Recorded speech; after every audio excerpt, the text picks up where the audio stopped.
biscuits and gravy. I think Kenny's just running scared that Dawson will prove the paranormal's real. Yeah, Dawson Toda will be bringing down Kenny Biddle any day now.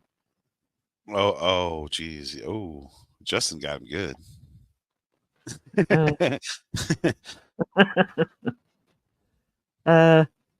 Kenny knows I'm going to show him something indisputable one day, Justin. People don't publicly admit that they're friends with me. Oh, no, I've got no shame. Ask anybody. There's a UK paranormal-based paranormal YouTube channel. One's called Tom, that's all I'll say, who insists that the DR60 works and is legit. No matter what he's told, he will not accept the DR60 as a dud. I have spoken to... I was on... There's Kenny. Hello, Kenny. Look, I'm an icon too.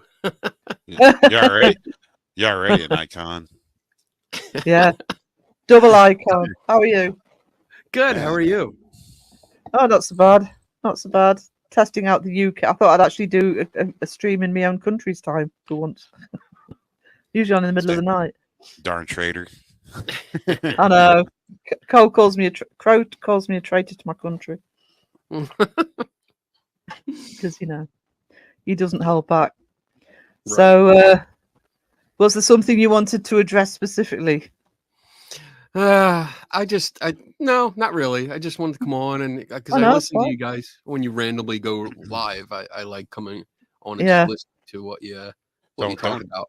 Don't look at your chat. That's okay. Dawson can't come to streams.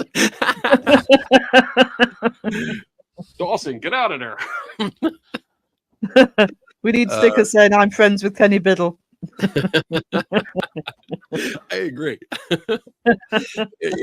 Dawson, I can't do this. This is weird. I feel so weird not having the camera. That's better. Yeah, that's more familiar to me. There we go. More proper. Dawson, yeah, I'm getting ready. I leave tomorrow for Las Vegas because we have our big SciCon science conference starting on Thursday. So I'm actually just in the office packing up and making sure I have everything. But I did want to say, like, the back and forth between Dawson and I, it's very friendly, it's very polite and professional. He's a good kid. I like him. I think he's got a lot to learn. And I know he's out there watching, but no, I mean we have good conversations. So we text back and forth. And usually like he'll have a question and he brings it up and he'll look into it a little bit and we go through the research or what he's found and we discuss different ideas. So really good kid. And I think he's on the right track with just being open to learning. And I think that's a lesson for all of us, like don't think that you, and like when I say you as in everybody, don't think that we know everything. Yeah. We don't. I don't know everything. That's why I have that sign that says never stop learning, because every single day I'm learning new stuff. And I mean, you can be wrong. We all can be wrong. Yeah. I can be wrong. And, I think it takes a lot of courage to be able to admit that you were wrong. Absolutely. Yeah. Has some kind of humility. And Kenny, I'm an ex-academic, so you tend to be even more aware of just how much information is out there. And also, I know plenty of academics I'm not an academic anymore, this is in the past, but I know plenty of people who will stick to one train of thought, and even when the proof is there, this is from my history side of academia, and they just won't budge. It's like, this is the way it is.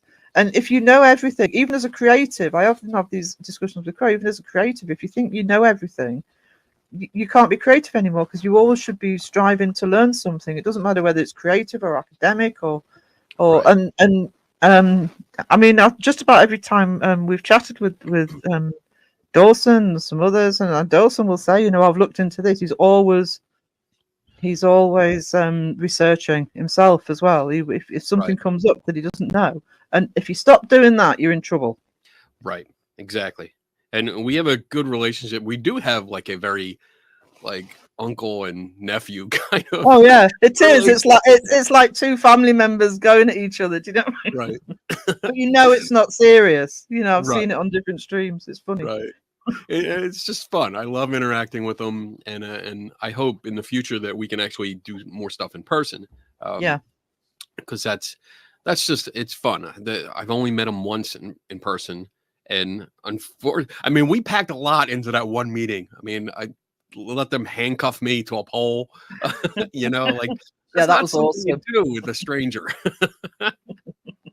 The stranger danger went right out the door. The thing is, though, I mean, obviously, I haven't met Dawson in person, but I've chatted to him plenty of times on sort of after live streams and things like that. He's an easy person to talk to. Oh yeah, yeah, very nice. And I mean, our first interaction was really via Side Eye Guy, because Side Eye Guy did one of his videos that featured Dawson and the use of a REM pod, and I supplied Seg with some video showing like the flaws of the REM pod, and that's how we all started talking and interacting. And then I started interacting with Dawson just directly, and it came out good. You know, I think he was. I don't want to speak for him, but I think he was very nervous and worried when we did meet. Yeah, because I think he thought I was going to come on like really strong and just be aggressive and stuff. And I know you guys have probably experienced this, but when you type comments, you can't express whether you were being aggressive or just polite or this. It's very hard to get that context. I have that problem all the time. Yeah. Yeah. So a lot of the things that I write in response in comments are just blunt. I just don't. I don't see any reason to sugarcoat it, but I'm not being mean. I'm just being very straightforward. And a lot of times that comes across as aggressive. And I don't know, Kenny Ann. I mean, I get what you're saying, but I mean, we've got a couple of new people to the community and chat today, but for the most part, people are so used to that back and forth between you and Dawson and the different personalities. Do you know what I mean? Right. I mean, when I was still before I actually started the channel at the beginning of the year, I'd been a member of the community for about 18 months. And I didn't comment very often, I'll admit, because I am actually quite shy generally. So, but I'm also very, very sarcastic and very dry. Right. So, and I sometimes used to get into trouble because people would take me too seriously. But because I'm now have a channel, people are more used to my personality, so I get away with it more. So you do know that, you know, everybody in this chat, you see in multiple live streams, so they know all the different personalities in the community. So I do think that people know, and people know I think somebody said about earlier on before you came on about, you know, you and Dawson sort of going at each other on live streams and finding it funny because they know it's fun. It's a lot of. I mean, I wish we filmed more of our interactions when we were together. Because it was. I mean, we were up till I think we finally stopped at like 3 a.m. And went to bed, and we were talking, and every time there was a break or a lull in the we didn't really investigate the place because we went to the Belair house, and there wasn't a lot of like ghost hunting. We did some of the basic, you know, ghost hunting methods. Like they made me do the Estes method, which I hate, and I think it's so ridiculous. I hate that thing. But they made me do it anyway. But like that was like one of the highlights, I guess, for the ghost hunting community. But for the most part, we kind of sat around, and Dawson would ask questions, and it would just spark a conversation. And some of our conversations, I think he got used to my sarcasm pretty quick, because I mean, there was a lot of, he would say something almost sarcastic, and I would be like, F you, Dawson. And that was a catchphrase, like a quick F you, Dawson. And it went through the entire night, and it was pretty funny. And if you were there, I mean, we were cracking up a lot, but we were also having intense conversations, like going back and forth and demonstrating and trying to show references and stuff. So, like real good guy though. Real good guy. I do like him, and I like interacting with him. But I presume that Estes method you did in that investigation. I presume had you done an Estes method before just to try it out? Did I? Yes, I did, because when it first kind of, I guess, came out or started gaining popularity, I wrote an article about it, because it was based on the that series Hellier. Yeah. And I pointed out there were some flaws in what they presented, like mainly like the guy that was wearing the headphones. First, they weren't noise canceling headphones. They were like noise. They weren't noise canceling, but they were noise reduction. Right. But the guy that was wearing them had like long hair and a full beard, so there wasn't a good seal. Yeah. And you can't tell me that he couldn't hear what was going on, because he was sitting right next to everyone that was asking questions. So there was a problem with that. And I wrote an article about it and just went through all the things that I saw. So I had tried it with my wife, and we took turns wearing it and talking, and we could hear each other. Yeah. But then when I tried it with Dawson, I mean, he turned the volume all the way up to the point where I was ready to hit somebody.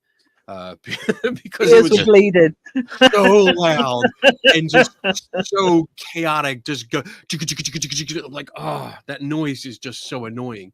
But then he turned the volume down enough where I could hear things, and I think I was annoying him. And Dawson, I see in the chat, so like, correct me if I'm wrong, but I thought I was getting on his nerves, because I started not just saying what I was hearing, but identifying what I was hearing. So I was like, oh, wait, that's Ring of Fire by Johnny Cash. Like, I was calling out the commercials and the songs because I recognized them. And I think at one point he's like, just say what you hear. That's it. So yeah, I don't think it's a useful tool. I think that method it falls in with the rest of the stuff that is common. It's anomaly hunting. It creates anomalies. Yeah. So you have one person listening to a radio and just calling out random shit that they hear, which has nothing to do with what the other people are asking. They're asking questions, and the two tracks are running separately.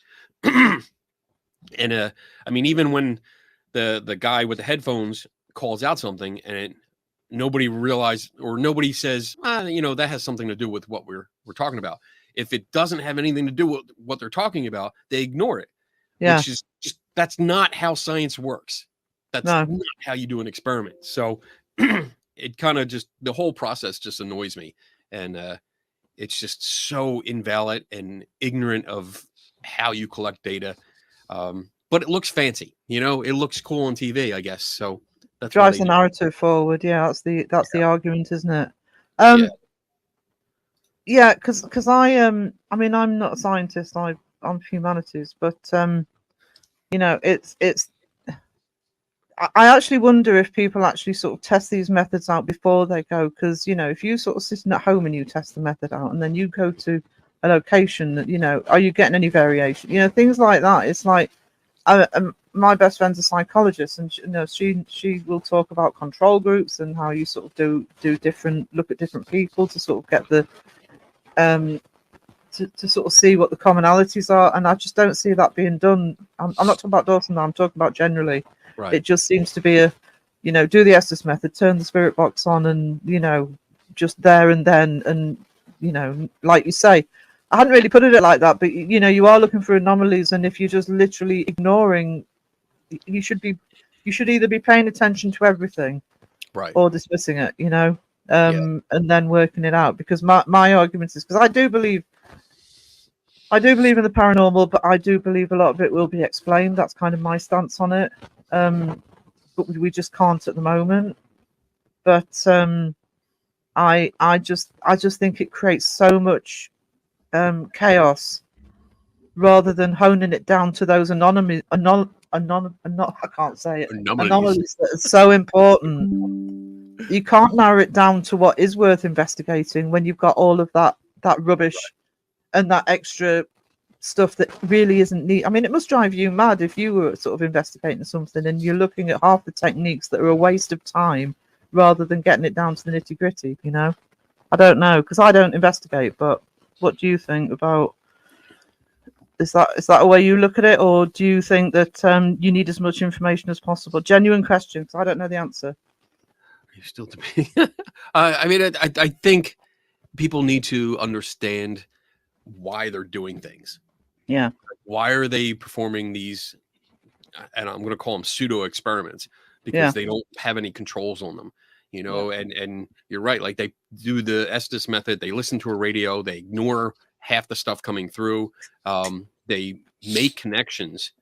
Not that there are connections, but they make connections between what they think is relevant. There's no controls over it, just like all the other gadgets that they use, where they put it out there, and as long as it lights up, if it blinks or if it beeps, and they don't immediately understand why, it's deemed paranormal. And that's not how science works. That's not how you perform experiments. And I think these are more akin to like weekend warriors, just hobbyists that like the thrill. It's the thrill of the chase. It's the thrill of the instant gratification because something weird happened, and there's very little study. There's very little investigation in paranormal investigations. Yeah. And I mean, I think that's the best way to say it. Yeah. There's a lot of on-site sitting around doing nothing, waiting for something to happen, which is a stakeout. That's not an investigation. Yeah. And when it comes to investigating, there's very few people that actually do it. You know, when I go to conferences or I go to events where they're looking for ghosts at a alleged haunted location, and people bring out a device, and the explanation to the audience or the attendees is always your cookie cutter type of explanation that you hear on TV. Yeah. And then when you ask a more in-depth question about, well, how does it work? You know, how do you interpret the results? Most of them have no clue. Yeah.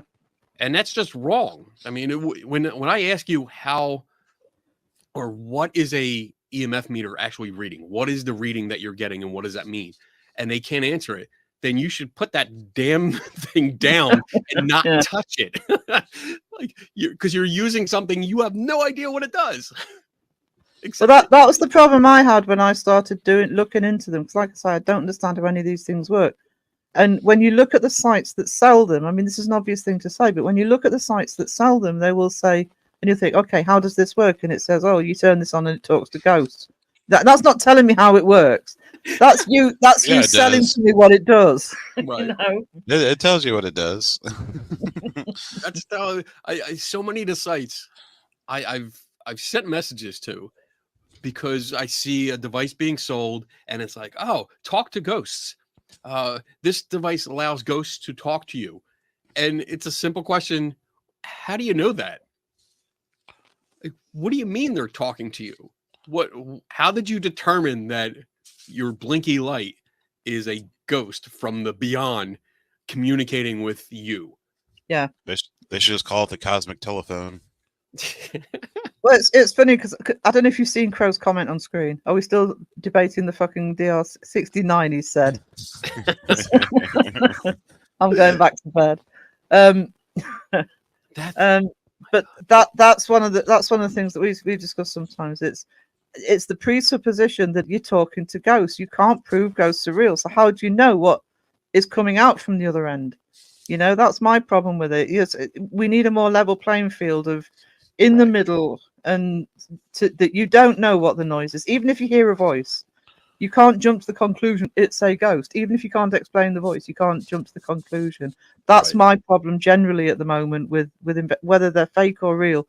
Is the investigators? It's like, can we please start at I don't know what you'd call it scientifically, but at that level 0, where you're going in with an open mind either way. But we don't know ghosts exist, so you can't say, "Oh, there was a voice, that's a ghost," because we don't know ghosts exist. And you're talking to a believer here, right? So, because I've had my own experiences, I'm not saying. I mean, most of them I can debunk. There's 1 or 2 I can't. Doesn't mean that they're paranormal. I just can't explain them. Right. But I'm not. The answer yet. yeah, I haven't found the answer yet, but I have things that I absolutely can't explain. There probably is an explanation. If I was talking to somebody like you could probably give me ones I haven't thought of. But it's this presupposition that, oh, we're going into a haunted location. That's the other thing about haunted locations. You're going in with the assumption that it's haunted. Right. And then you're going in with the assumption that whatever voice comes through is whatever's said to be haunting that location. I'd just like to see a level playing field on more investigations. I think that's my issue. Right. You can probably tell. You have to start at the beginning with each piece of equipment. If you decide you're going to use something, then you can't just say, oh well, it was on TV, they used it, it worked fine, and just use it as is. You need to understand how it works. You need to understand how to properly interpret the results. You need to know what can affect it. If you just go into a place because like you said, if it's got a reputation for being haunted, and that's why you're going, because it's haunted, not with the idea of I want to see what's going on. If you go in with the idea that it's haunted, you already go in with a bias. You're screwed from the beginning. If you go in with the equipment and you completely believe that it detects or communicates or captures ghosts because maybe you saw it on TV or on a YouTube channel, then you go in with a bias. You need to go in and say, hey, I don't know what's going on here. Let me look at the environment. Let's look at the history. Let's see if there's, first of all, the people that are claimed to be ghosts, let's see if they actually lived and died here. Because I've come across that several times where the characters didn't actually have anything to do with the location. So you need to establish that first. And then if you're using some kind of equipment, after understanding what it does, set up an experiment that controls it. Like for a REM pod, this is something we all know. I think we all know that two-way radios can make REM pods go off. Okay. Yeah. So if you know this, that in science, that's your known variable. Yeah. So you have to control for that, which means you have to put some kind of control around the REM pod, like a Faraday box, in order to block radio signals. Yeah. And then if it goes off, now you have something interesting. Yeah. For study. Doesn't mean ghost. Doesn't mean ghost. It just means. But that's your anomaly.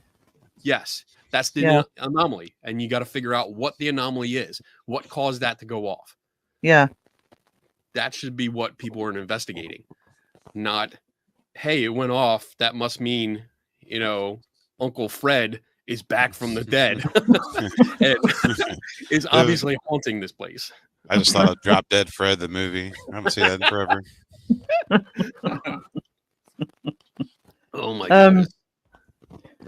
Because the other thing is that, and I do see some people look back on it. I live in the north of England, right near the Scottish border, and we have a pub here called the Dirty Bottles, which is one of the oldest buildings in Alnwick, and in the window it has these really old bottles. They're going to hate me for doing this, but anyway, I'm going to say it anyway. They have these really old bottles that are covered in dust, etc., and they're behind bars because you can't touch them because they've got a curse on them. You know what I mean? And this has been going for years. It's been going for years and years and years. The pub was actually called the Old Cross. I didn't even know it was called the Old Cross because the locals would have called it the Bottles, but they have renamed it to the Dirty Bottles now. But yeah, I get a load of local stories, as that if one breaks, they just dust another one up and replace it, allegedly, right? But just in case, because it's the best place to eat in Alnwick. I don't want to be banned, but it's but you do get these local legends as well. Now the other thing I find, and I'd be interested to know if there's a problem in America as well, because I've been told a story by a friend about a location that's near me. It's in the middle of nowhere. Nobody knows about it. It's literally just a little patch of woods, but it does have grassed over just the remnants, the foundations of buildings from about sort of 300 or 400 years ago. And they told a story about meeting a historian who was sort of looking into it and was looking at the history of it. Now the problem is where I live in Northumberland is there are local history books written, but most of them are published independently. So getting hold of them because often they're not in the print run anymore. So it's almost impossible sometimes unless you really just spend the time searching. They're not done by big publishers. They might have had a short run of a couple of hundred or something, and they're really good when you find them, but just finding that information, certainly where I am, is almost impossible, because I am desperately trying to sort of get more information on this location.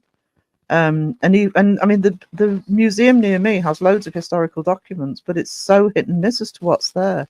You're not talking about databases now. You're talking about, obviously I'm in the UK, so you could be talking, the church at the top of my road was started built in the 1200s. That's before data was. I find it really difficult, and I really want to sort of look into these things, and so when you've got these word of mouth myths and legends, it's very, very difficult to come up with anything concrete on them, I think. Right.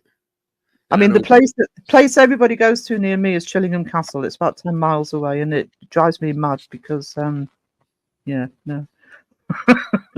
I don't run into that too often here. There are older stories that I would love to look into, like some of the first ghost stories that occurred in the U.S. And there was only pamphlets that were published. And it's along the lines of what you were talking about. It's pamphlets that were a very limited run, that was mostly local, and trying to get your hands on one is impossible at best. And once in a while, I can find scanned copies of it, and that's great, because at least I can read it and I can have a printout, and it's not just the text; it's pictures of an original, which is nice. But yeah, when you run into that, it's so difficult, and it opens the door for people to embellish all they want, because you can't verify it. If you can't find the records that go back that far, or they're just not available anymore, who's to say what is true and not? And that's the difficult part, because now if you have someone that wants to exploit it, they can say whatever they want. And that runs into the problem that we've seen with, like, the Conjuring House and Bathsheba, and other houses that take someone that died like 100 years ago and embellish their reputation in order to sell tickets. We've got another one here. There's an old ghost story about Dunstanburgh Castle, which is on the coast.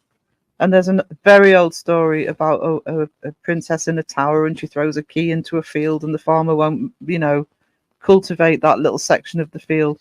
Last time I was down there, I'm looking and I'm thinking, that's not the same field as it was before. I think what the farmer's doing is rotating.